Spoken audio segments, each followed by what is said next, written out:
نکال کے رکھے، نیزے نکال کے رکھے اور جسم سے خون بہہ رہا تھا۔ حضرت امام حسین نے اپنے لخت جگر حضرت علی اکبر کو اٹھایا، سینے سے لگایا، اٹھانا چاہ رہے تھے لیکن 56 سال 5 مہینے 9 دن حضرت امام حسین کی عمر تھی اور جسم کے سر کے اور داڑھی کے سارے بال کالے تھے، کوئی بال سفید نہیں تھا۔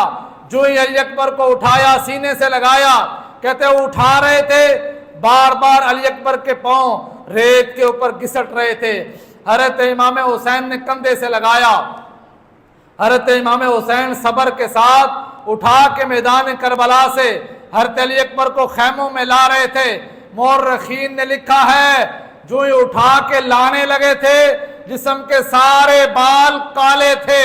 اپنے جوان بیٹے علی اکبر کا لاشا اٹھا کے خیموں میں رکھا، اتنا پریشانی اور غم آیا کہ حسین کے سارے بال غم علی اکبر کے اندر سفید ہو چکے تھے۔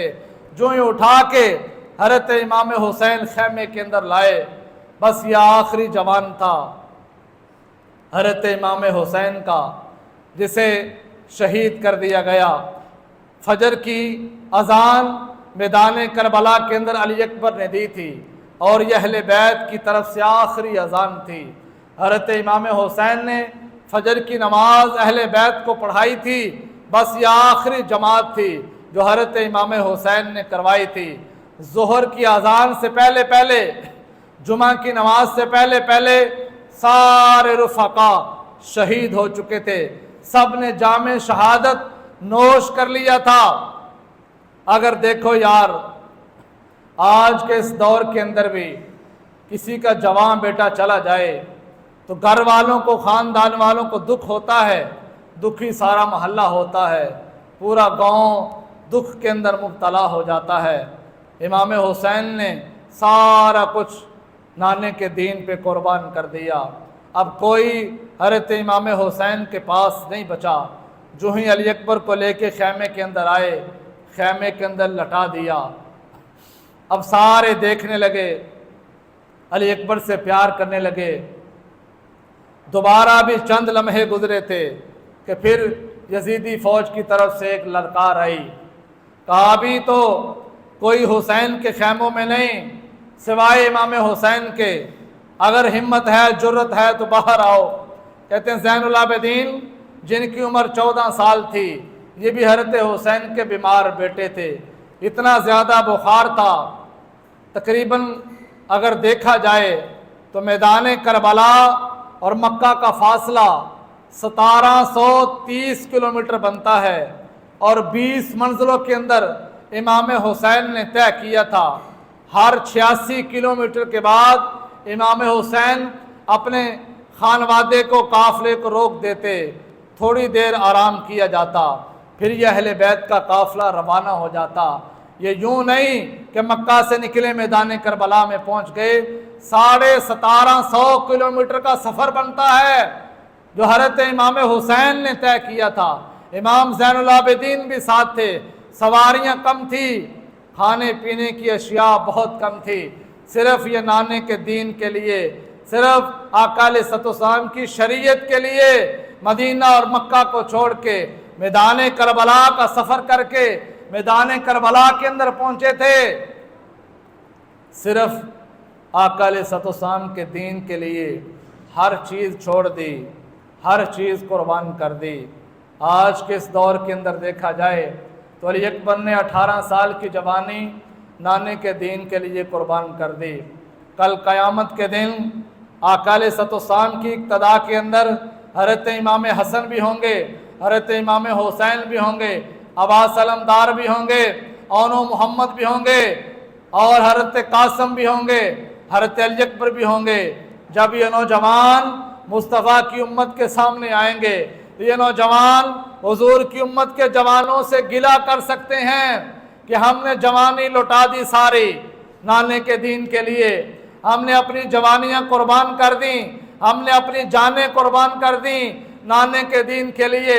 اے میرے نانے کی امت کے نوجوانوں، تم نے اپنی جوانیاں مرضی کے ساتھ گزار دیں، تم نے اپنی جوانیاں دین کو چھوڑ کے گزار دیں،